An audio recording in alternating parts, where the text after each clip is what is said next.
Start करते हैं digestive system.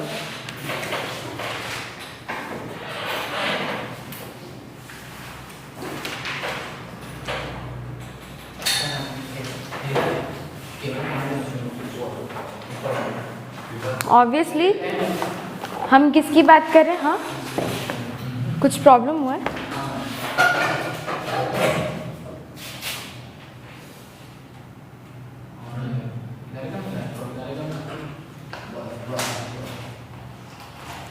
वही सेम यहाँ से यहाँ तक आ रहा है।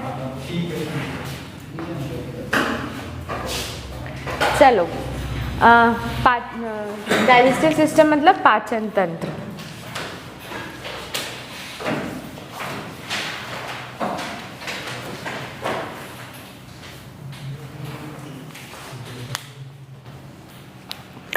हम सिर्फ लिमिटेड फूड्स खाते हैं जो हम खेत वगैरह में उगाते हैं, फल वगैरह खाते हैं, और कुछ होते हैं जो मीट्स भी खाते हैं। तो हमारा डाइवर्सिटी ज़्यादा नहीं है, हाँ ना। इनमें डाइवर्सिटी बहुत ज़्यादा, पिज़्ज़ा खाओ तो भी मैदा का इस्तेमाल होता है, मतलब गेहूं का ही इस्तेमाल होता है। हम डाइवर्सिटी ऑफ फूड खाते हैं, ब्रेड खाते हैं, पिज़्ज़ा खाते हैं, रोटी खाते हैं, पूड़ी खाते हैं, पर सभी में होता गेहूं ही इस्तेमाल है ना। तो हम किस पे डिपेंडेंट है? बेसिक हमारा स्टेपल फूड जो है वो क्या है? एक राइस है, दूसरा है वीट, और तीसरा है हमारा मेज़। किसी किसी जगह पे मेजर जो फूड है वो किसी किसी जगह पे पोटैटो है और किसी किसी जगह पे मेज़ है, ठीक है। तो पर इंसेक्ट्स का डाइवर्सिटी है। कोई सिर्फ फलों के रस पे ही फ्लावर के रस पे डिपेंडेंट है, जिसको हम नेक्टर बोलते हैं, फूलों के रस पे डिपेंडेंट है। कोई सिर्फ पत्तियां खा रहे हैं, कोई रूट से सक कर रहे हैं, कोई प्लांट पार्ट को सक कर रहे हैं। तो उनके पास डाइवर्सिटी ऑफ फूड बहुत ज़्यादा है। मतलब कोई एक इंसेक्ट एक ही फूड पे डिपेंडेंट नहीं है, ये अलग अलग फूड पे डिपेंडेंट है, ठीक है। तो इस वजह से भी इंसेक्ट का एबंडेंस, आप लोगों का एक जो सेकेंड टॉपिक का एक टॉपिक है इंसेक्ट एबंडेंस। इंसेक्ट एबंडेंस मतलब, या डोमिनेंस लिखा है, इंसेक्ट डोमिनेंस या इंसेक्ट एबंडेंस मतलब प्रचुर मात्रा में पाया जाना, ठीक है। इंसेक्ट एबंडेंस या डोमिनेंस का मतलब वो सबसे ज़्यादा डोमिनेंट है या बहुत ज़्यादा मात्रा में क्यों पाया जाता है। तो बहुत सारे हम जहाँ जहाँ पढ़ेंगे ना, मतलब हम डाइजेस्टिव सिस्टम पढ़ रहे हैं तो हम बोलेंगे कि सिर्फ इस मतलब ये वाला एक कारण है जिसके वजह से इनका नंबर ऑफ इंसेक्ट ज़्यादा है। फिर हम और एक सिस्टम पढ़ेंगे, उसमें भी बहुत सारे कुछ टॉपिक्स पढ़ेंगे जिसमें हम बताएंगे कि इस वजह से भी ज़्यादा है। जबकि ह्यूमंस के पास इतना डाइवर्सिटी नहीं होता है, ह्यूमंस के पास एक लिमिटेड डाइवर्सिटी है, हमसे ज़्यादा उनमें डाइवर्सिटी पाया जाता है, इस वजह से उनका नंबर ऑफ स्पीशीज ज़्यादा है, ठीक है।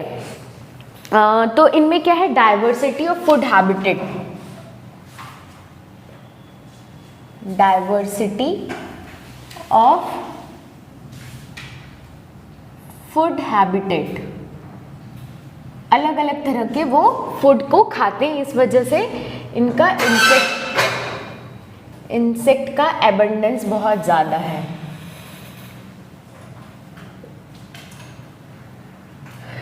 इंसेक्ट का एबंडेंस ज़्यादा है, ठीक है। अब देखो इसमें अपन क्या पढ़ेंगे? पाचन अंग।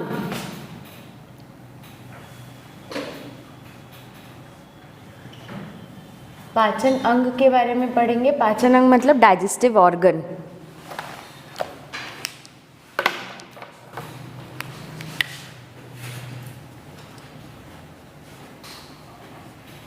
डाइजेस्टिव ऑर्गन्स के बारे में हम पढ़ेंगे। डाइजेस्टिव ऑर्गन पाचन अंग का सबसे बड़ा मेजर रोल कौन प्ले करता है? मतलब एक इन शॉर्ट ऐसा बोल सकते हैं, पाचन अंग को एक साइंटिफिक चीज में बोला जाता है जिसको बोला जाता है एलिमेंट्री कनाल या आहार नली।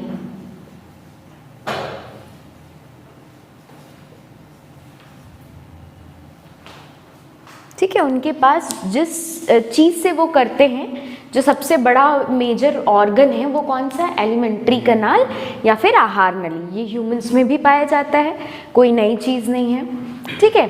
अब इसके 3 पार्ट होते हैं। एलिमेंट्री कनाल के 3 पार्ट्स होते हैं,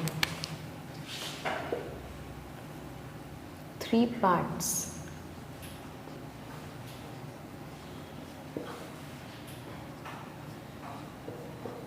तीन पार्ट प्रेजेंट होता है। एक होता है प्री ओरल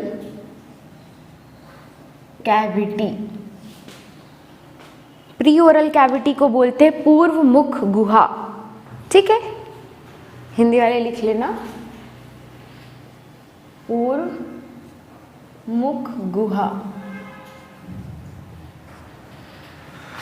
नेक्स्ट है सेम वही एलिमेंट्री कनाल, इसको हम बोलते हैं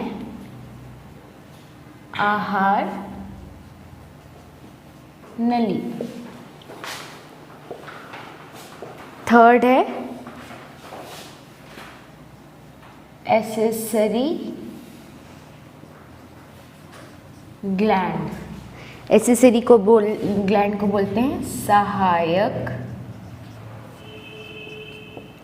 ग्रंथियां।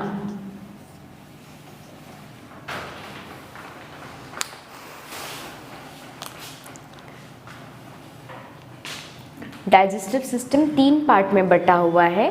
एक है प्री ओरल कैविटी, एलिमेंट्री कनाल, एसेसरी ग्लैंड, पूर्व मुख गुहा, आहार नली और सहायक ग्रंथियां। ठीक है, सबसे पहला लिखो pre oral cavity. Pre oral cavity, सबसे पहला हेडिंग डालो प्री ओरल कैविटी।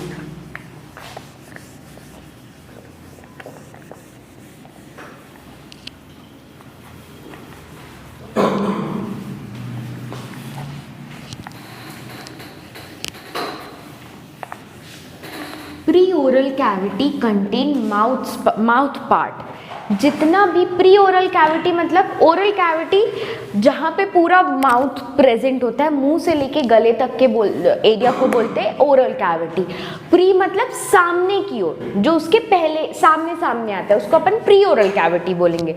तो जितनी भी माउथ पार्ट होते हैं ना वो प्री ओरल कैविटी के अंदर आते हैं। ठीक है, pre oral cavity contain mouth part, उसके अंदर क्या आते हैं, मुखांग आते हैं, मुखांगों के पार्ट्स आते हैं। ठीक है, मुखांग आते हैं। अब देखो तुम लोग को अगर थोड़ा सा भी स्ट्रक्चर याद होगा, तुम्हारे उसका क्या बोलते हैं डायग्राम याद होगा अगर माउथ पार्ट्स का, तो कुछ ऐसा बनाया था मैंने, एकदम सड़ा सा बना रही हूँ, मत बोलना बहुत गंदा डायग्राम है।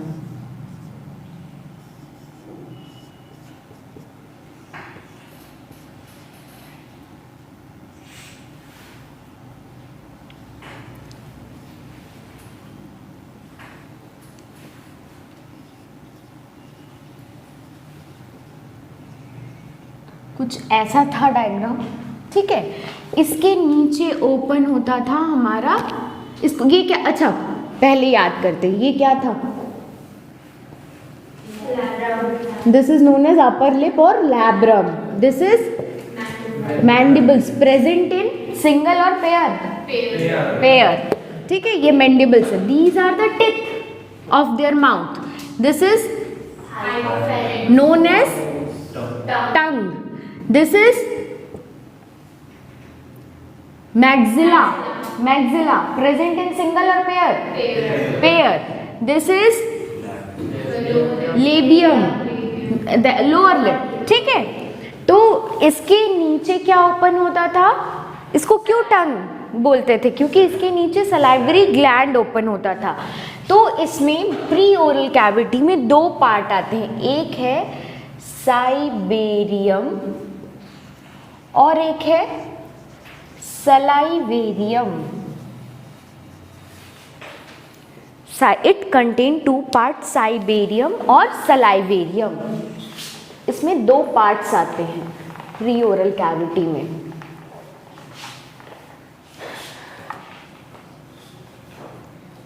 ठीक है, ये हम स्ट्रक्चर जब बनाएंगे ना तब ज़्यादा अच्छे से डिटेल में समझेंगे। साइबेरियम एंड सलाइवेरियम हो गया। नेक्स्ट ये कंप्लीट हो गया हमारा प्री ओरल कैविटी। अब प्री ओरल कैविटी में एक और चीज़ आप लोग नोट अप करना, ये दो तरह का खाना खाते हैं, एक सॉलिड और एक लिक्विड। है ना, मैंने बताया था ना, एक सैप फीडर होता है और एक सॉलिड फीडर होता है। सॉलिड फीडर मतलब जो पत्तों को खाएगा, पेड़ पौधों की टहनियों को खाएगा, फूलों को खाएगा, फलों को खाएगा, उसको हम सॉलिड फीडर बोलेंगे। पर जो रस को चूसता है, सिर्फ और सिर्फ ऐसा नहीं कि फूलों के रस को चूसता है, हमारा खून भी चूस रहा है। हमारा खून भी क्या है, लिक्विड है ना, वो सॉलिड नहीं है। तो हमारा ब्लड हो गया, प्लांट का सैप हो गया, या फ्रूट जूस हो गया, किसी भी चीज़ को अगर चूस रहा है तो उसको अपन क्या बोलेंगे, सैप फीडर। तो दो तरह के होते हैं, एक होता है सॉलिड फीडर और दूसरा होता है सैप फीडर या लिक्विड फीडर भी बोलते हैं इसको। सॉलिड फीडर और लिक्विड फीडर एकदम नॉर्मल सा। अब मेरे को, तुम लोग माउथ पार्ट पढ़ चुके हो, सॉलिड फीडर में कौन सा माउथ पार्ट आता है और लिक्विड फीडर में कौन सा माउथ पार्ट आता है, बताओ। अच्छा, mouth parts, types of mouth part पढ़े हो?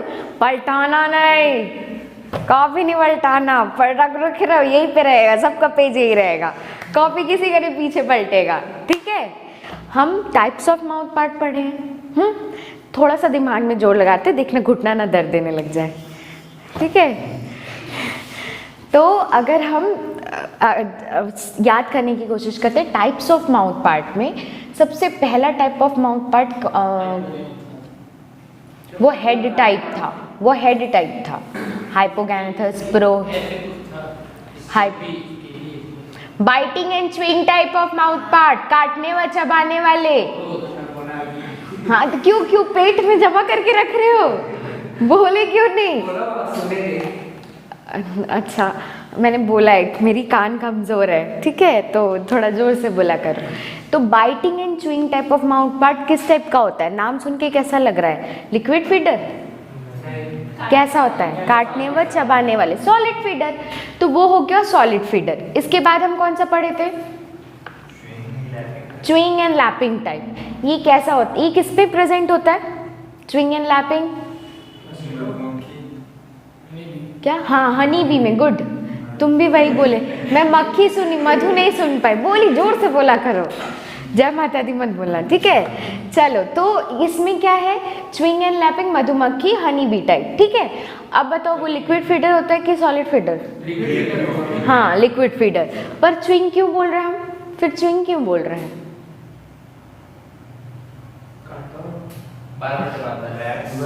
वैक्स मोल्डिंग का काम नहीं, काटता वो नहीं है, काटता उसके पीछे में ओविपोजिटर लगा होता है, उस ओविपोजिटर से काटता है, बताया था मैंने। इसके बाद अपन कौन सा पढ़े थे? पियर्सिंग एंड सकिंग, काटने व चुभाने वाले, है ना। पियर्सिंग एंड सकिंग, वो कैसा था? एग्जाम्पल, मस्क्यूटो एंड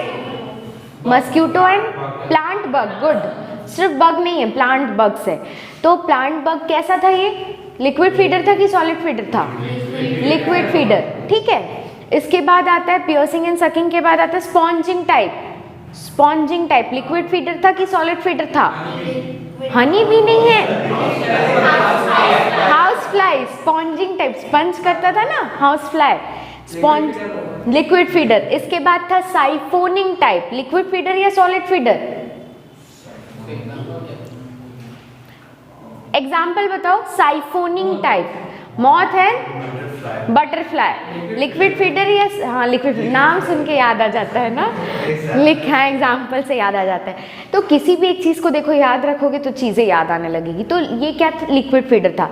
तो हम अभी तक में कितने सॉलिड फीडर पढ़े और कितने लिक्विड फीडर पढ़े? एक सॉलिड फीडर पढ़े, बाकी सब लिक्विड फीडर, ठीक है। तो इनका जो लिक्विड फीडर होता है ना, इनका डाइजेस्टिव सिस्टम थोड़ा अलग होने लगता है, वो हम लास्ट में बताएंगे, अभी नहीं बताएंगे, ठीक है। उनका डाइजेस्टिव सिस्टम, जो एकदम लिक्विड फीडर होते हैं ना, सैप फीडिंग करते हैं, उनका डाइजेस्टिव सिस्टम थोड़ा सा अलग हो जाता है, ठीक है।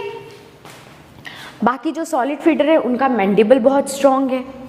हाँ, तो अब हमारा खत्म हो गया pre oral cavity. Pre oral cavity के बाद नेक्स्ट टॉपिक क्या लिखे थे? Elementary canal. हेडिंग डाल लो।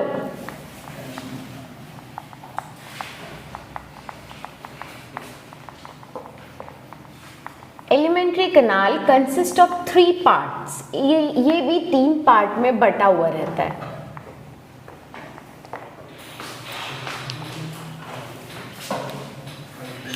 सबसे पहला पार्ट है फोरगट।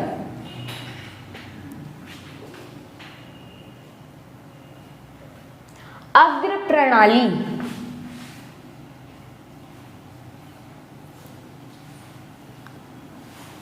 अग्र प्रणाली। फोरगट को स्टोमोडियम भी बोलते हैं। अगर क्वेश्चन में स्टोमोडियम के बारे में पूछ दिया तो ऐसा मत सोचना ना कि अरे हम तो देखे ही नहीं थे, पढ़े नहीं थे, कुछ जानते नहीं हैं। फोरगट को ही स्टोमोडियम बोला जाता है। नेक्स्ट है मिडगट।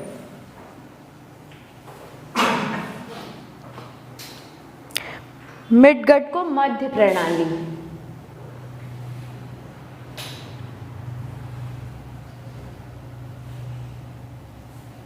मिडगट को मेसेंट्रॉन या फिर वेंट्रिकुलस बोलते हैं। वेंट्रिकल्स,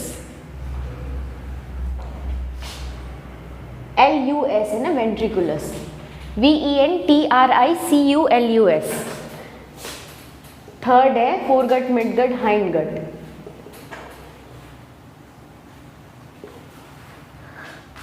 इसको बोलते हैं पश्च प्रणाली।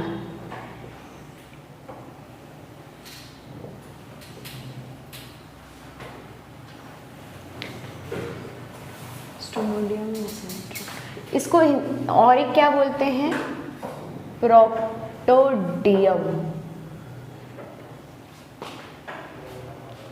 प्रोक्टोडियम।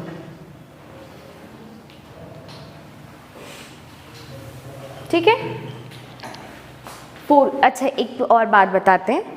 कुछ टाइम पहले की बात है, शायद मेरे जूनियर बैच में ही, क्वेश्चन में ना हिंदी में स्टोमोडियम मतलब वो दे दिया था पार्ट्स, कुछ ऐसे ही कुछ क्वेश्चन पूछा था, ये वाला पार्ट कहाँ प्रेजेंट होता है, ट्रू फॉल्स, वैसा क्वेश्चन में। तो उसमें ना तुम्हारा वो नहीं दिया था, मतलब हिंदी वैसे मध्य प्रणाली अग्र प्रणाली नहीं दिया था। क्या दे दिया था, फोरगट, मिडगट और हाइंडगट। हिंदी में भी उसको जैसे नहीं हिंदी में लिख देते हैं फोरगट, वैसे ही लिख दिया था। तो थोड़ा बहुत इंग्लिश के वर्ड्स, जो वर्ड्स है ना, वो इंग्लिश वाले याद रखना। स्पेलिंग ना बने हिंदी में लिख लो, ठीक है। फोरगट को हिंदी में फोरगट ऐसे लिख लो, पर कोशिश करो जो साइंटिफिक वर्ड्स है ना उसको इंग्लिश में ही पढ़ने का, ठीक है। क्योंकि जब एग्ज़ाम होता है ना, अगर हिंदी मतलब ऐसा बोला जाता है, तुम लोग भी सुने होंगे कि अगर दोनों में डिफरेंस आ गया, इंग्लिश के और हिंदी क्वेश्चन में डिफरेंस आ गया, इवन कॉम्पिटिटिव एग्ज़ाम में, तो करेक्ट कौन सा माना जाता है, इंग्लिश वाला करेक्ट माना जाता है। तो कोशिश करना इंग्लिश के जो साइंटिफिक वर्ड है वो याद करने का, ठीक है। अब हम बनाएंगे एलिमेंट्री कैनाल। ये तुम्हारे एग्ज़ाम में भी आ सकता है, इसलिए तुम लोग भी बना लेना, ट्राई करना बनाने का। हाँ, डायग्राम।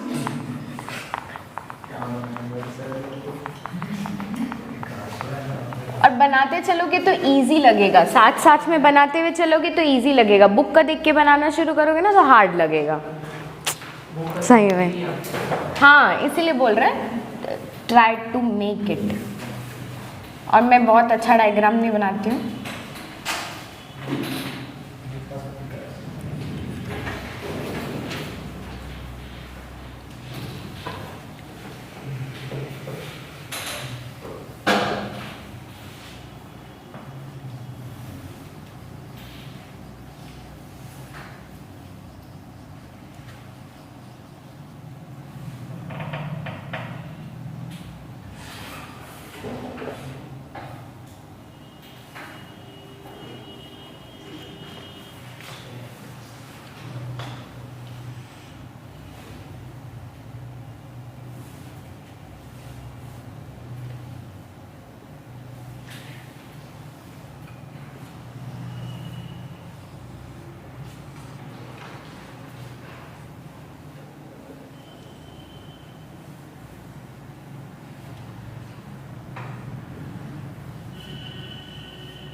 क्या?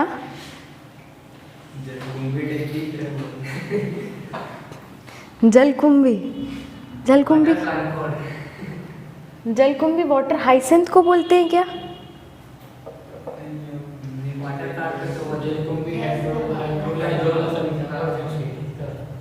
वाटर हाइड्रिला को बोलते हैं शायद। तीनों अलग है पड़ेगा, जलकुंभी हाइड्रोला गजला तीनों अलग है।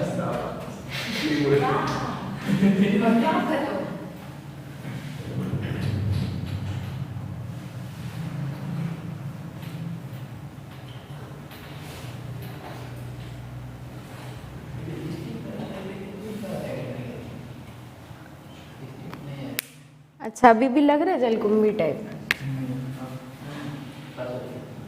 अब कुछ अजीब सा ही दिख रहा है।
रेड पेन मेरे पास है, चाहिए?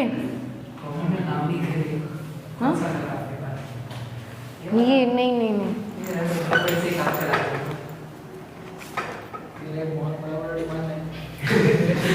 ये मेरे को वापस कर देना।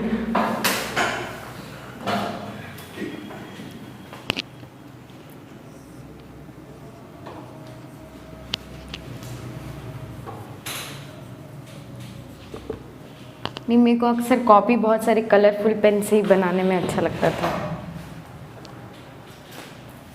जितनी अच्छी अट्रैक्टिव कॉपी लगती है ना, उतना पढ़ने का मन करता है।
खत्म।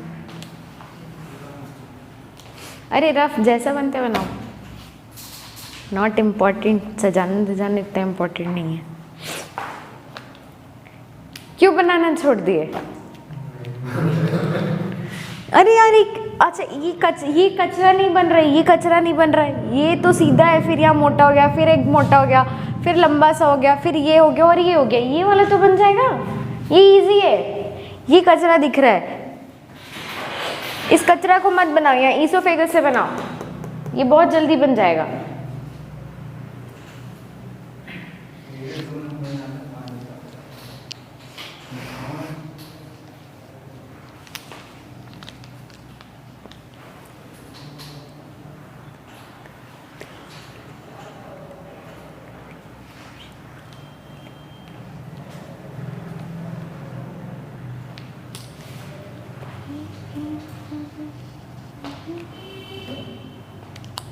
गलत नहीं बनाना, सही बनाना। ये कचरा दिख रहा है ना, इसको मत बनाओ, ईसोफेगस से बनाओ, ठीक है।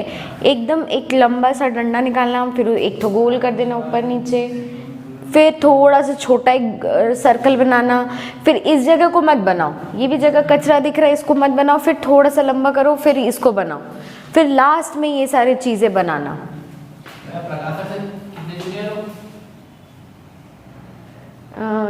सर से, गुलाब सर से और प्रकाश सर से। गुलाब सर से याद है मेरे से, वो 4 साल बड़े हैं। हाँ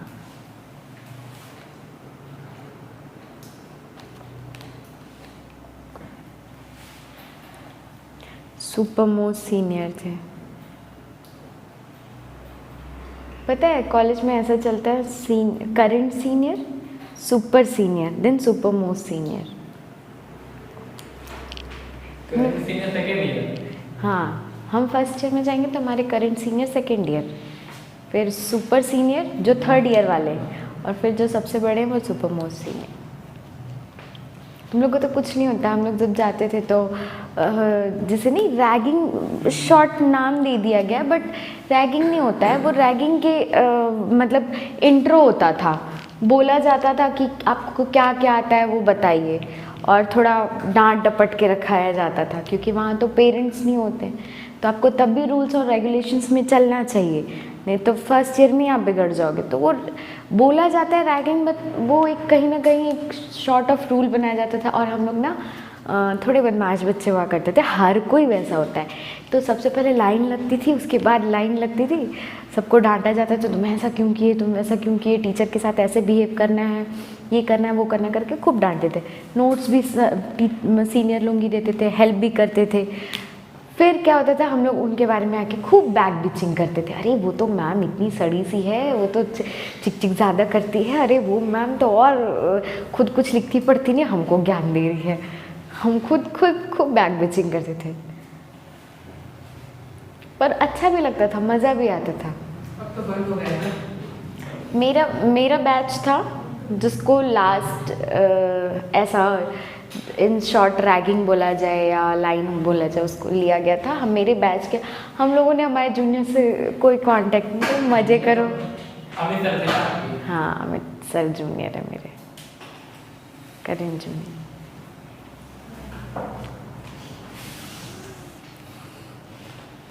बन गया, बड़ा जल्दी है, सही है।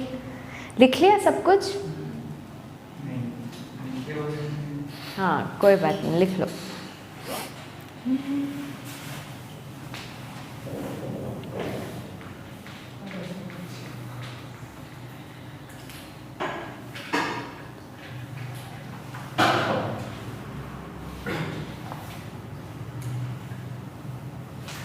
जिसको ये फ्रंट बनाने नहीं बनता होगा ना, वो ना सिर्फ ऐसे कर देना, एक इधर लेके आना, एक इधर से बॉडी स्टार्ट कर देना, और 2 होल्स होने चाहिए, ठीक है। ये तुम्हारा बॉडी हो गया, यहाँ से बॉडी स्टार्ट हो गया, और ये 2 होल्स होने चाहिए, ठीक है।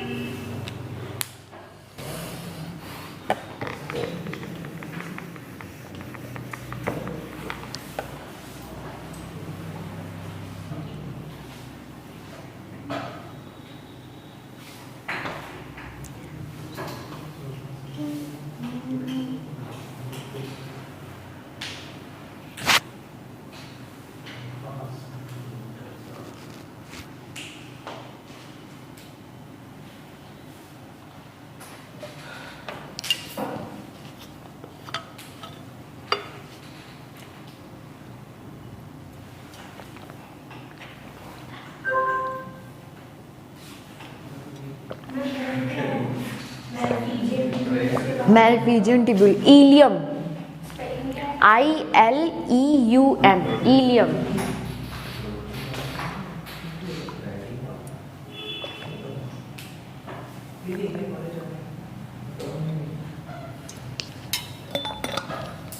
असाइनमेंट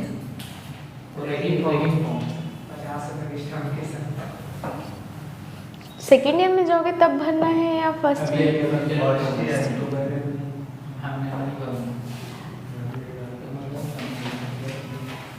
ऑनलाइन में क्या रहेगी उनको?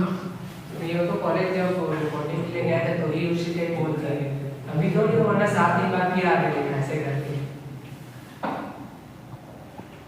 ऑनलाइन के कारण वो नहीं होता है, फ्रेशर पार्ट में फ्रेशर नहीं होता है, फिर क्या पता हो भी सकता है अगर कॉलेज ओपन हो जाए। हो गया, नोट अप कर लिए? चलो सीनियर तो पार्टी वार्टी के लिए अच्छा सेकंड ईयर वाले लेंगे ना। हाँ, तो बिना रैगिंग के वो मतलब बिना तुम्हारे लाइन लगाए पार्टी वो क्यों देंगे, है ना? वो लाइन तो लगाएंगे तुम्हारी, पहले तुमसे इंटरेक्शन तो करेंगे ना। लाइन लगाने इन शॉर्ट तुम, हाँ वही इंट्रो देना। तो कहीं ना कहीं पता है उससे ना तुम सबको ऐसा नहीं लगता है कि हम 4 लोगों के सामने खड़े होके बोल नहीं सकते। ये चीज़ ऑब्वियसली लगता ही है, बहुत दिक्कत होता है, स्टेज फेयर होता ही है, ठीक है। बचपन से अगर स्टेज में नहीं चढ़े हो तो वो इंट्रो से ही सीखते हो कि कैसे उतने लोगों के सामने बोलना है, फ्री होना है, वो इंट्रो से ही सीखते हैं, बिना इंट्रो के नहीं सीखते हैं। पर वो लोग बहुत सारे सीनियर्स गलत वे में भी यूज़ करते हैं वो सारी चीज़ों को। बहुत सारे लोग बोलेंगे कि तुमको क्या आता है बताओ, करके दिखाओ। अब तुम बोलोगे कुछ नहीं आता तो कुछ खुद तैयार करो और करके दिखाओ। तो वो सारी चीज़ें स्टेज फियर कम करती है। और पता है तुमको, ये स्टेज फियर जो है ये ऐसा नहीं, ये स्टेज फियर जो कम हो गया इसका मतलब ये नहीं कि तुम स्टेज में जाके नाच दोगे। उसके बाद क्या होता है पता है, तुमको देना रहता है प्रेजेंटेशन मतलब इतना बड़ा सा बोर्ड, एक PPT तैयार, और तुम ऐसे करोगे, बता रही हूँ ना। पहला प्रेजेंटेशन बहुत सारे हम लोग अपने स्कूल्स में भी दिया करते थे, तो हमें को उतनी दिक्कत नहीं गई थी, बट मैं बहुत सारे और भी लोगों की बात कर रही हूँ। साइबेरियम, इसके बाद सलाइवरी डक्ट। नॉर्मल इंसान ऐसे खड़े होके बात करने लगता है, इतना डर रहता है। बाप रे, एक मेरा बैचमेट था, वो पूरा पसीना रुमाल एक पूछ रहे, सर बोले बेटा बैठ जाओ तबीयत खराब हो जाएगी तुम्हारी, एकदम भीग गया पसीने में डर के मारे। तो वो कहीं ना कहीं वो तुम्हारे डर को हटाएगा, क्योंकि एक साथ तुम जब ऐसे प्रेजेंटेशन देने जाओगे 80 या 100 के बैच के सामने ऐसे बोलने जाओगे, या टीचर्स बैठे होंगे, टीचर्स के सामने बोलने जाओगे, तुमको पता है वाइवा में बनता हुआ क्वेश्चन तुम नहीं बोल सकते। ऐसा लगेगा नहीं गलत है। तो ये चीज़ नहीं आए बोलना तो सीखो, बोलो। मैं थोड़ी ऐसी थी कि मेरे को बोलना अच्छा लगता था, तो ना मैं वाइवा में नहीं भी बनता था ना तो कुछ भी बोल देती थी। 2 बार डांट भी खाई हूँ, सही आंसर आता ना तो दो, वरना मत दो। 2 बार डांट भी खाई हूँ, पर मैं बोलती थी, मैं हमेशा कभी शांत नहीं बैठती थी। वो नहीं आता था ना, किसी और टॉपिक को बोल देती थी कि हाँ टीचर को पता रहे कि मुझे ये वाला टॉपिक तो एटलीस्ट आता ही है, आप जो पूछे भले वो नहीं आता पर दूसरा वाला आता है। ठीक है, चलो अब स्टार्ट करते हैं। ठीक है, सबका बन गया डायग्राम। मैंने सबसे पहले लिखवाया था pre oral cavity. Pre oral cavity में 2 पार्ट्स लिखाए थे, साइबेरियम और सलाइवेरियम।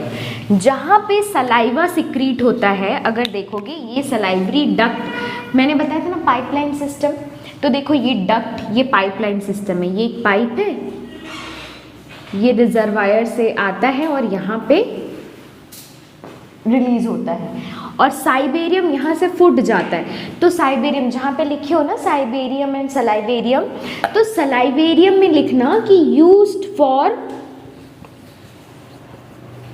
सलाइवा सिक्रीशन, सलाइवा के स्त्राव के लिए, लार के स्त्राव के लिए इस्तेमाल किया जाता है सलाइवेरियम को, उस जगह को कौन सी जगह को बोलते हैं जहाँ पे सलाइवा आता है, गिरता है, तो जो लार का स्त्राव जहाँ पे आके गिरता है उस जगह को सलाइवेरियम बोलते हैं। और जिस जगह से वो फूड खाता है उस जगह को बोलते हैं साइबेरियम। इंजेक्शन ऑफ फूड, साइबेरियम में लिखना इंजेक्शन ऑफ फूड। अब क्लियरली दिख रहा है, ये वाला जो पार्ट है, ये वाला पार्ट, यहाँ पे फूड आएगा और यहाँ पे सलाइवा आएगा, है ना। क्लियरली दिख रहा है, अगर थोड़ा कचरा हो ही गया है, बट स्टिल अगर ध्यान दोगे तो यहाँ पे सलाइवा और सलाइवरी डक्ट दिख रहा है और यहाँ पे फूड जाता है, तो ये दोनों चीज़ें अलग अलग है। तो इस जगह को बोला जाता है सलाइवेरियम और इस जगह को बोला जाता है साइबेरियम, जहाँ पे फूड आता है। तो दोनों में डिफरेंस समझ गए, साइबेरियम और सलाइवेरियम। अब देखो, जिस मैंने बताया था एक ऐसा ऑर्गन जिसके नीचे सलाइवा सिक्रीट होता है, उस चीज़ को अपन क्या बोलते हैं? नहीं, सलाइवा किसके नीचे सिक्रीट होता है? किसको? टंग के नीचे। तो टंग को क्या बोलते हैं इंसेक्ट में? हाइपोफेरिंग्स। तो this portion is known as hypopharynx.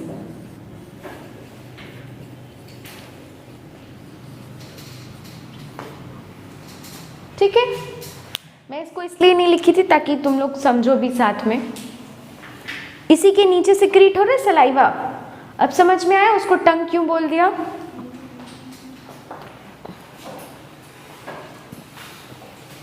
चलो यहाँ तक कंप्लीट। अब आता है फेरिंग्स। फेरिंग्स मतलब ये वाला पोर्शन हो गया फेरिंग्स, जहाँ पे प्री ओरल कैविटी खत्म हुआ और रियल एलिमेंट्री कनाल शुरू हुआ, उस जगह को अपन बोलेंगे फेरिंग्स। ठीक है, फेरिंग्स के बाद एक लंबी सी नाली होती है जहाँ से खाना अंदर की ओर जाता है, उसको बोलेंगे हम ईसोफेगस। ठीक है, इसके बाद आता है एक रिजर्वॉयर, इसको हम सैक बोलते हैं। सैक किसको और बोला जाता है तुम लोग को पता है? जैसे कि कोई भी सामान को इंग्लिश में जनरली ऐसे बोलते हैं, बस्ते में, हिंदी में बोलते हैं बस्ते में भर देना या बोरे में भर देना।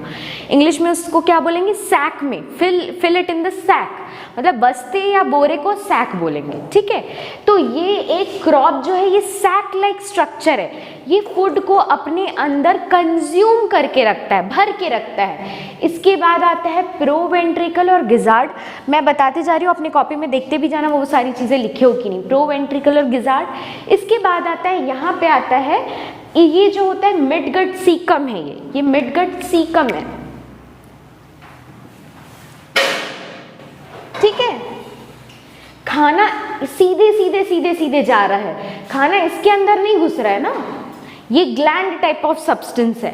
अब आता है वेंट्रिकल्स। ये जो है ये वेंट्रिकल्स है, हाँ, ये मैल्फिजियन टिब्यूल्स है, ये हो गया इलियम, ये कोलॉन, ये रेक्टम और ये एनस। ठीक है, हमको प्री ओरल कैविटी समझ में आ गया, साइबेरियम सलाइवेरियम समझ में आ गया। अब आते हैं, ये हमारा कंप्लीट हो गया प्री ओरल कैविटी। अब हमने पढ़ा था एलिमेंट्री कनाल 3 पार्ट में डिवाइडेड था। सबसे पहला फोरगट, फिर मिडगट, फिर हाइंडगट, स्टोमोडियम, मेसेंट्रॉन या वेंट्रिकुलस, थर्ड है प्रोक्टोडियम। ठीक है, थोड़ा साइंटिफिक वर्ड पे जाए पर foregut, midgut, hindgut is also cool. ठीक है, तो अब आते हैं फोरगट और मिडगट और हाइंडगट पे। फेरिंग से लेके, ठीक है, यहाँ पे हम पी लिख दे रहे हैं, फेरिंग से लेके ये जो वॉल दिख रहा है ना, प्रोवेंट्रिकुलर वॉल, इस जगह को, यहाँ से यहाँ तक के एरिया को हम बोलते हैं फोरगट।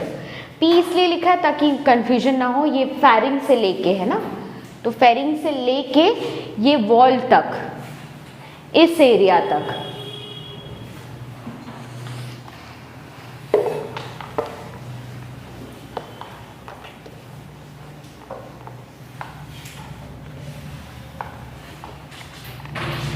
ये फेरिंग से लेके ये वॉल तक, इस एरिया तक हम क्या बोलते हैं इसको? फोरगट।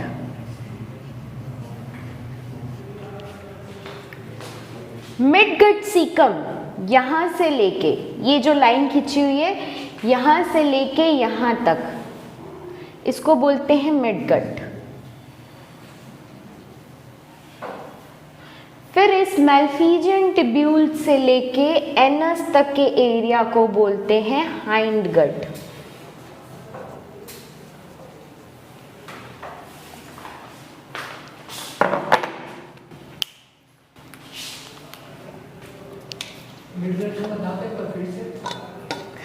इस वॉल्व के पीछे से लेके इस वॉल्व के पहले तक।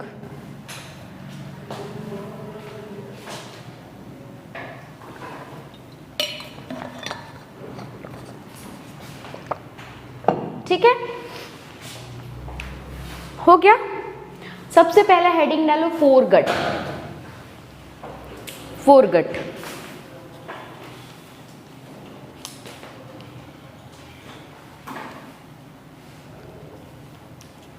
अच्छा, वॉल्व दो जगह लिखे ना हम, पाइलोरिक वॉल्व और ये प्रोवेंट्रिकुलर वॉल्व। तुम्हारे घर पे वॉल्व लगा होता है पानी में, देखियो, एक वॉल्व को ओपन कर दे तो पानी आ जाता है, वॉल्व बंद कर दे तो पानी नहीं आता है। तो वॉल्व क्या काम करता है? रोकने का, फ्लो। हाँ, फ्लो को रोकने का। फ्लो का नहीं काम करता है, रोकने का काम करता है। वो तो वॉल्व नहीं होता तो भी फ्लो होता, वॉल्व होता है रोकने का काम करता है। तो ये सारे वॉल्व भी क्या काम करते हैं? वो लोग ना पानी को, अगर तुम देखोगे वॉल्व से पानी नीचे की ओर आता है, ऊपर नहीं जाता है, ऐसा नहीं कि वो बैकवर्ड फ्लो। तो ये सारे वॉल्व का काम क्या होता है पता है? ये खाना को आगे बढ़ने देते हैं। ये वापस, हो सकता है यहाँ पे खाना ज़्यादा आ जाए तो बैकवर्ड फ्लो भी आ सकता है ना। हाँ, वो ज़्यादा, अब मैंने तुमको बताया है कि जो इल्ली होती है, लार्वा होती है, वो एकदम बेदम बस खाती रहती है, चलता रहता है उनका मुंह 24 घंटे, खाती है सोती है, खाती है सोती है, और एकदम फूल जाती है खा पी के, फिर प्यूपेशन पे चली जाती है, इनएक्टिव हो जाती है, मोल्टिंग करती है। हाँ, तो ये जो वॉल्व होता है ये क्या चीज़ करता है? ये कुछ इस तरह का वॉल्व होता है, ठीक है, ये इस तरह का वॉल्व होता है। जैसे इधर से प्रेशर पड़ता है ना तो ये ऐसे खुल जाता है, पर जैसे पीछे से प्रेशर आता है ना तो ये बंद होके ऐसे हो जाता है, पर ये क्लोज है, ये सामने चीज़ें जाने नहीं दे रहे हैं, ठीक है। तो ये इसी शेप में होती है। ये जैसे ही उधर से चीज़ें आती है ना तो ये दोनों खुल जाते हैं एक दूसरे पे, पर जैसे इधर से फ्लो शुरू होता है तो ये क्या होती है, इधर से पीछे से जाते जाते जाते जाते लॉक हो जाती है। अब वो कितना भी फोर्स करे ये इधर से ऐसे नहीं खुल जाएगी, क्योंकि ये जॉइंट है, इधर से जॉइंट हो गई, इधर से ये इतना ही मूव हो सकती थी। तो क्या करते हैं, जितनी भी वॉल्व होते हैं हमारे बॉडी में या फिर इंसेक्ट के बॉडी में, जो भी वॉल्व्स होते हैं वो क्या काम करते हैं? सारे जो बैकवर्ड फ्लो है उसको रोकने का काम करते हैं, ठीक है। तो सबसे पहले हमने डाल दिया हेडिंग फोरगट। फोरगट में पार्ट्स लिखो। सबसे पहला pharynx, parts of foregut, pharynx, oesophagus, crop और प्रोवेंट्रिकुलर या गिजार्ड। सबके ऊपर एफ लिखा है ना, फेरिंग्स के ऊपर एफ, ईसोफेगस जो फोरगट का है उसके ऊपर मैंने लिख दिया। फेरिंग्स, ईसोफेगस, क्रॉप, प्रोवेंट्रिकुलर और गिजार्ड, ये हो गए उसके पार्ट्स।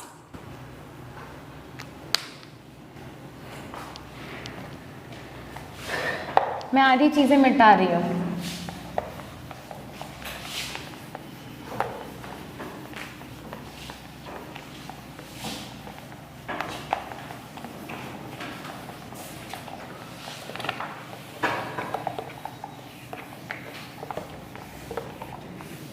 मैं कंपैरेटिव टाइप्स बना के तुम लोग को सारे के वर्क बता रही हूँ। तुम लोग के एग्ज़ाम में अगर आया ये, अच्छा, हम लोग एक शुरू में एक चीज़ पढ़े थे, ट्रिप्लोब्लास्टिक। एक पढ़े थे बायलैट्रिकल सिमेट्री, बायलैट्रिकल मतलब दो इक्वल हाफ में डिवाइड हो जाएगा। एक पढ़े थे ट्रिप्लोब्लास्टिक, ये भी मैंने एक्सप्लेन किया था। क्या होता है? Triple layer. क्या ट्रिपल? तीन जर्म लेयर्स होते हैं। वो कब होते हैं, किस वक्त होते हैं? एम्ब्रियोनिक स्टेज में, भ्रूण अवस्था में 3 तरह के जर्म लेयर पाए जाते हैं। एक होता है एक्टोडर्मल, मेसो और एंडो। 3 जर्म लेयर होते हैं ना, मैंने बताया था। सबसे बाहर वाले को एक्टो, और ये बहुत सारे सेल से मिलके बना होता है एक्टो।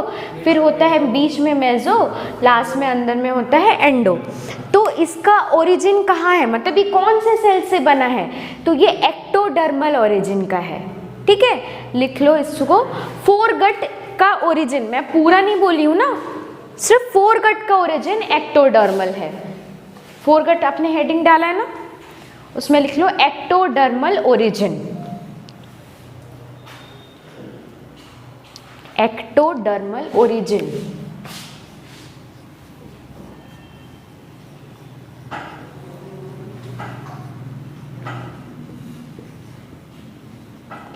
पहला। दूसरा, मैंने आप लोगों को बताया था इसमें हम लोग बॉडी वॉल जब पढ़े थे, बॉडी वॉल में सबसे नीचे का लेयर कौन सा होता है? Basement membrane. फिर उसके ऊपर एपिडर्मिस, उसके ऊपर क्यूटिकल। तो इनका जो क्यूटिकल लेयर होता है ना, फोरगट का क्यूटिकल लेयर जो होता है उसको बोलते हैं हम इंटिमा। इंटिमा।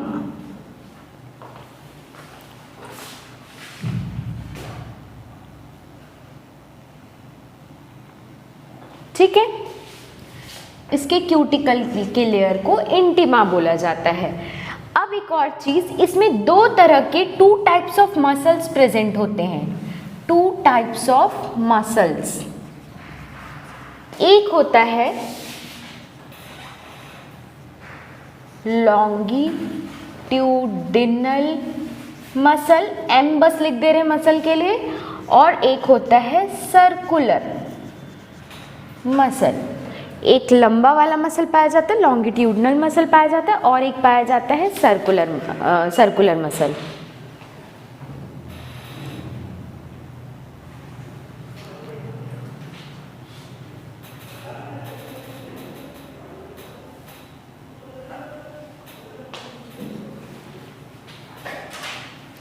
ये ना लॉन्गिट्यूडिनल मसल और सर्कुलर मसल, अभी हम फोरगट की बात करें ना, मिडगट में भी पढ़ेंगे लॉन्गिट्यूडिनल मसल और सर्कुलर मसल। तो ये जो लॉन्गिट्यूडिनल मसल जो रहता है ना, वो अंदर की ओर पाया जाता है। जब अपन लेयर्स बनाते हैं तो सबसे बाहर पे सर्कुलर मसल पाया जाता है, एकदम एक्सटर्नल होता है सर्कुलर, और इंटरनल होता है लॉन्गिट्यूडिनल। जबकि मिडगट में ये उल्टा हो जाता है, लॉन्गिट्यूडिनल इंटरनल होता है, मतलब अंदर की ओर लॉन्गिट्यूडिनल पाया जाएगा और बाहर की ओर सर्कुलर पाया जाएगा। हिंदी वाले लिख लो बाहर की ओर और ये लिख लेना अंदर की ओर, ठीक है। लॉन्गिट्यूडिनल और सर्कुलर मसल्स हो गया इतना। अब अपन लिखते हैं फेरिंग्स, ईसोफेगस, क्रॉप और गिजार्ड।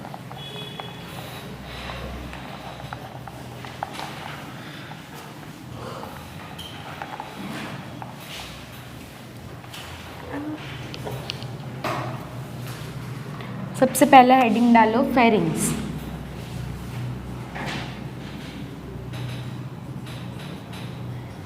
फिर एक जगह लिखना ईसोफेगस, देन लिखना crop, lastly gizzard.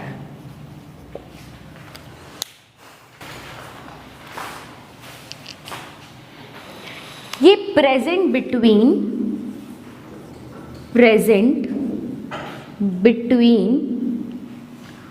Pre-oral cavity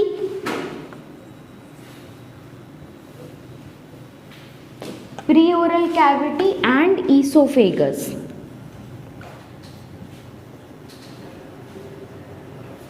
ये प्री-ओरल कैविटी और ईसोफेगस के बीच में प्रेजेंट होता है, ठीक है। इसका काम क्या है? इंजेशन। प्री ओरल कैविटी तो चीज़ों को चबा के अंदर दे दिया, ठीक है। प्री ओरल कैविटी में क्या क्या रहेगा? माउथ पार्ट रहेगा, ठीक है। Present in pre oral cavity and oesophagus, ठीक। अब प्री ओरल कैविटी मतलब साइबेरियम और सलाइवेरियम, चबा लिया, सलाइवा मिक्स कर लिया, अब दे दिया फेरिंग्स को। फेरिंग्स उसको क्या करेगा? अंदर की ओर खींचेगा, इंजेक्शन का काम करेगा, अंदर की ओर भेजेगा। अब नेक्स्ट है and stop the backward flow.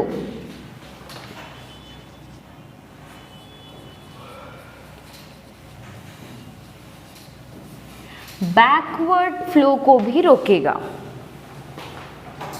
ठीक है। ईसोफेगस क्या होता है? Tube like structure,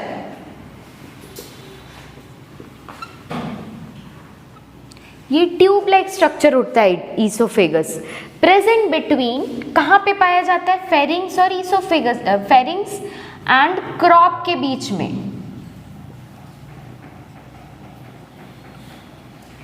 present between, इसका मतलब बिटवीन होता है, ठीक है, इसका मतलब बिटवीन होता है। तो present between pharynx and crop, ठीक। तो ईसोफेगस का खास कोई काम नहीं है, वो वहाँ ट्यूब लाइक स्ट्रक्चर होता है, फेरिंग्स और ईसोफेगस के पास में होता है, वो चीज़ों को वापस से अंदर देने का काम करता है। अब आते हैं क्रॉप। क्रॉप जो रहता है ये सैक लाइक स्ट्रक्चर होता है, सैक लाइक स्ट्रक्चर होता है, सैक लाइक स्ट्रक्चर, ठीक है, सैक लाइक स्ट्रक्चर होता है। ये storage of food, storage of food का काम करता है, फूड को स्टोर करने का काम करता है।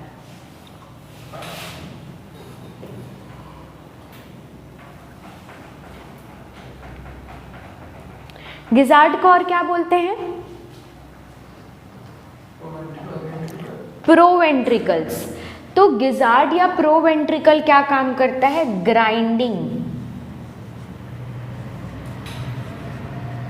ग्राइंडिंग ऑफ फूड, पीसना, फूड को पीसने का काम करता है। तुम कभी सुने हो ये वाला एक मुहावरा, अरे इसके तो पेट में दांत लगे हैं, मुहावरा है ना, तो सच में इंसेक्ट के पेट में हिंदी वाले सुने होंगे, बहुत कॉमन सा है, पेट में दांत लगे। हाँ, पेट में कीड़ा पड़ गया, ऐसा नहीं, मुहावरा, मुहावरा, हाँ हाँ, पेट में भी दांत लगे, एक मुहावरा है। तो इंसेक्ट के पेट में सच में ये कीड़े पड़े वाला कोई मुहावरा नहीं होता, ये तो गाली देते किसी को, तेरे कीड़े पड़े, ऐसे ऐसे सब, हाँ ऐसा गाली देते हैं, ठीक है। तो समझ गए, वो ग्राइंडिंग का काम करता है, ठीक है, हो गया इतना। अब एक चीज़ लिखो, हनी बी, एक टॉपिक लिखना हनी बी, ये खत्म हो गया यहाँ पे, नेक्स्ट टॉपिक लिखना हनी बी। छोटी छोटी ना बेसिक चीज़ें या फैक्ट उसको भी बताते जाते हैं। अब सोचो हनी बी क्या कंज्यूम करता है? नेक्टर कंज्यूम करता है, फिर हनी कैसे बनता है? वो नेक्टर में अपना सलाइवा डाल के तो कैसे बनाता है? बताओ बताओ बताओ।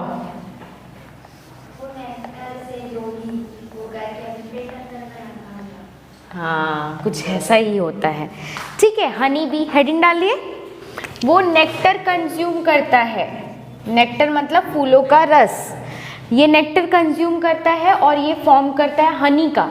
तो ये कहाँ जाता है? ये क्रॉप में जाता है, क्रॉप में जाता है और हनी का फॉर्मेशन होता है, हनी इज फॉर्म्ड। तो वापस क्रॉप से ये बाहर निकालता है, ठीक है। वो तो बाल्टियाँ लेके नहीं चलता है कि चलो 2 बाल्टी ले लेते हैं, एक बाल्टी में एक नेक्टर, दूसरे बाल्टी में दूसरा नेक्टर, नहीं ना, उनके पास बॉटल भी नहीं होते फूलों के रस इकट्ठा करने के लिए। तो वो चुपचाप क्या करता है? मुंह में ले लेता है, क्रॉप में डाल देता है और अपने घर पे जाके उल्टी कर देता है, ठीक है। और हमको वो सही एकदम बताओ, सही बोले, क्या गजब बात है ना। जो वहाँ से निकलते हैं, मतलब जो उनके छत्ते में होगा वो मीठा खा रहे हैं। हाँ, मीठा पकने के बाद मीठा होता है। हाँ, हनी को वो लोग क्या करते हैं, पहले हनी ना थोड़ा लिक्विड लिक्विड सा रहता है, तो उसके वाटर को सुखाया जाता है, तो लोग फड़फड़ा के उसके पानी को सुखाते हैं। उन पानी को सुखाने के बाद वो एक लिमिट तक पानी को सुखाया जाता है। क्रॉप में बहुत सारे सिक्रीशन होते हैं जो उसमें मिक्स हो जाते हैं, मिक्स होके वो अपने छत्ते में जाके डाल देता है और फिर उन लोग खूब उसके आजू बाजू, कभी देखना छत्ते के आसपास हमेशा मक्खियाँ भिनभिनाती है, वो घर के अंदर रह सकती है या घर के बाहर जा सकती है, ज़बरदस्ती क्यों बाहर घूमते रहेगी? वो अपने विंग्स के हेल्प से फड़फड़ा के वो उसके अंदर जो हनी में पानी प्रेजेंट है ना, वो अभी तक नेक्टर है, वो तो नेक्टर पी के आया ना पेट में, उल्टी तो नेक्टर का किया, अब उसको हनी बनाना है तो वो फड़फड़ा के उसके वाटर को कम करेगा और फिर वो जो हनी है वो पक जाएगा, उसके बाद वो हनी कंज्यूमेबल होता है। तो वो कैसे करता है? वो फड़फड़ा के करता है। वो इसी वजह से उसके चारों ओर कुछ हनी भी हमेशा प्रेजेंट होते हैं जो घर के ना अंदर जाते ना बाहर रहते हैं, वो उसके जस्ट आजू बाजू उड़ते रहते हैं। एक तो कुछ प्रोटेक्शन का भी काम करते हैं और साथ ही साथ उसको ड्राई करने का काम करते हैं, सुखाने का काम करते हैं। ठीक है, तो इनके क्रॉप को बोला जाता है हनी स्टमक।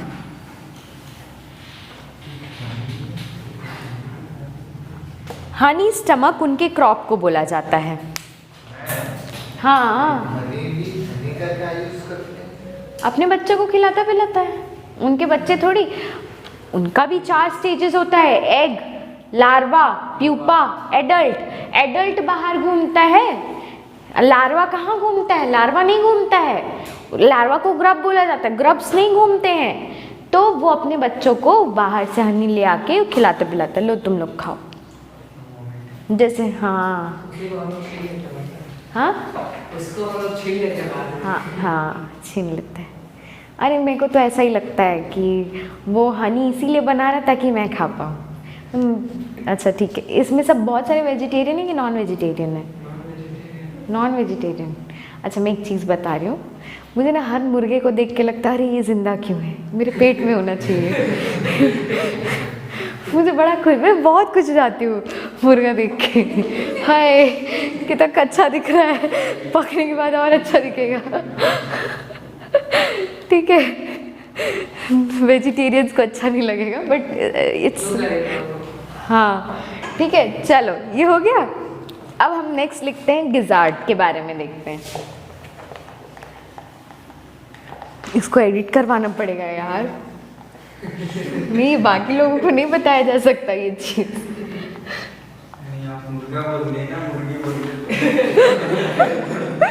नहीं तो मुर्गी क्यों खाए भैया, मुर्गी टेस्टी ना, खा के देखना कभी।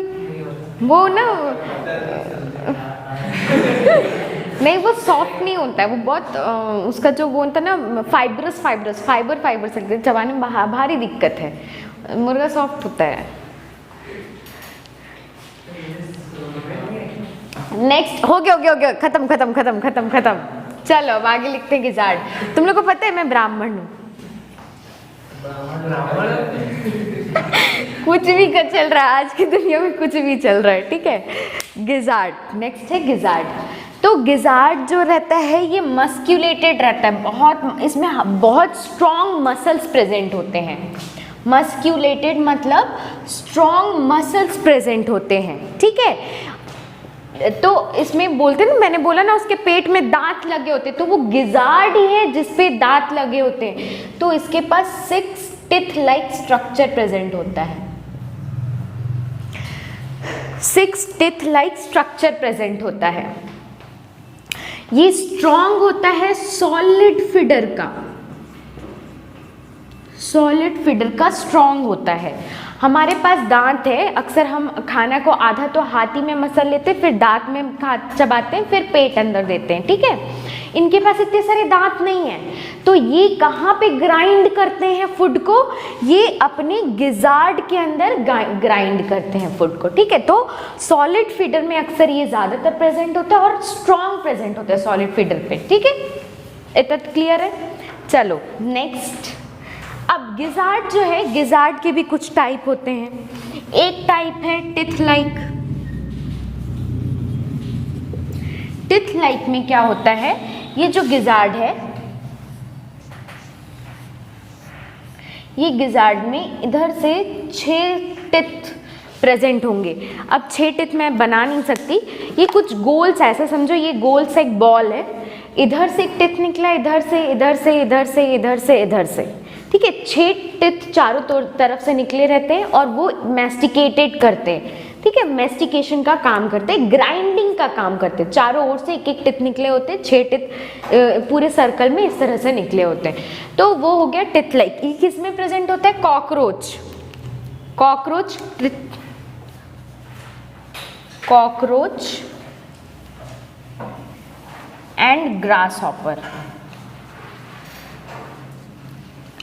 Grass hopper, cockroach and grasshopper. Next है plate like, plate like, plate like present होता है हनी बी में। अच्छा, कॉकरोच और ग्रास हॉपर में प्रेजेंट होता है, तो ये क्या काम करता है? ग्राइंडिंग का। तो कॉर्नर में ना ग्राइंडिंग लिख लेना, ठीक है, ग्राइंडिंग।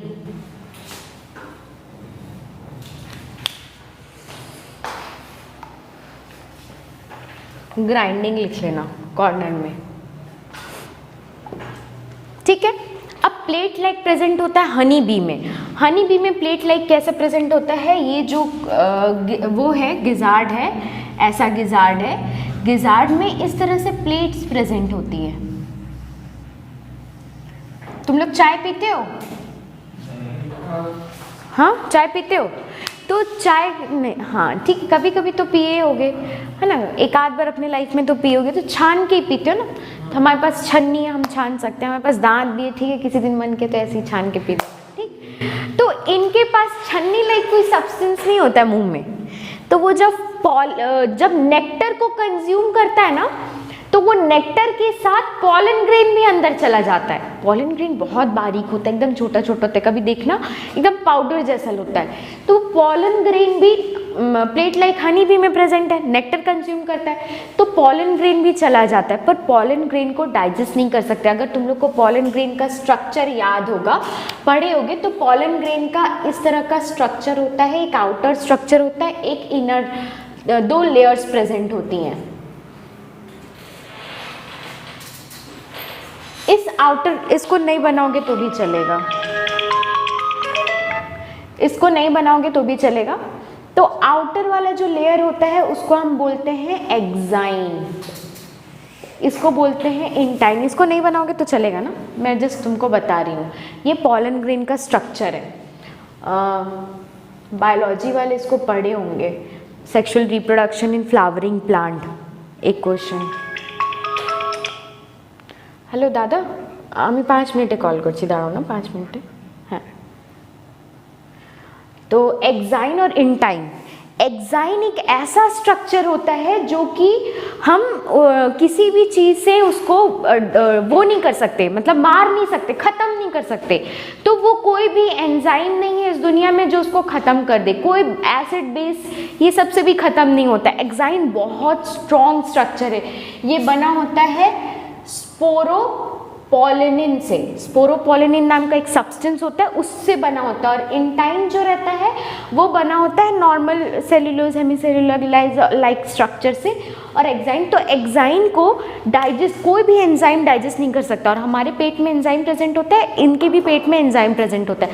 तो अगर पॉलन ग्रेन चला गया इनके पेट में, तो एक तो एंजाइम बर्बाद होगा, डाइजेस्ट भी नहीं होगा।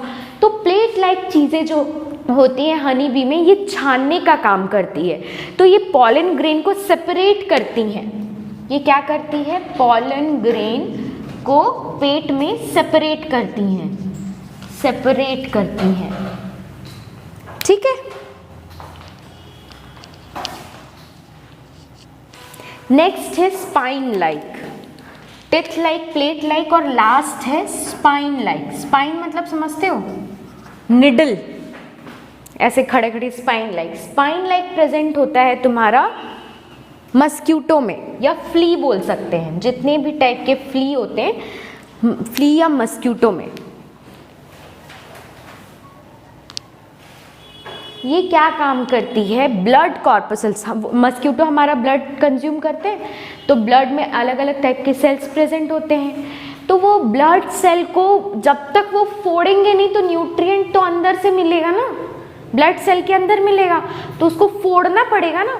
तो इसमें ना स्पाइंस प्रेजेंट होते हैं, इस तरह से निडल लाइक स्ट्रक्चर प्रेजेंट होते हैं। तो वो क्या करता है, जो भी ब्लड वेसल्स होते हैं, ब्लड सेल्स होते हैं, उनको तोड़ने का काम करता है, break down of blood vessels. It break blood sales.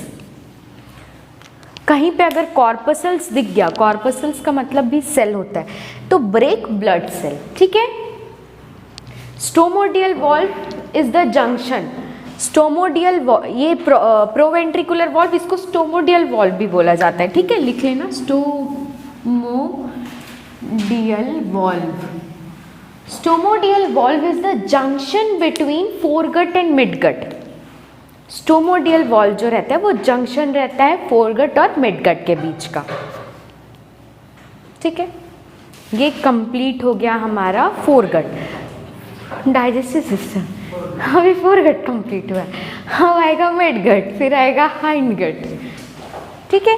Foregut ही बड़ा है, मिडगट छोटा है, हाइंडगट भी छोटा सा है, ठीक है। इसलिए बोला मैंने कि इसकी क्लासेस मत एब्सेंट करना, ठीक है, फिजियोलॉजी की क्लासेस एब्सेंट मत करना, इसीलिए मैंने बोला था।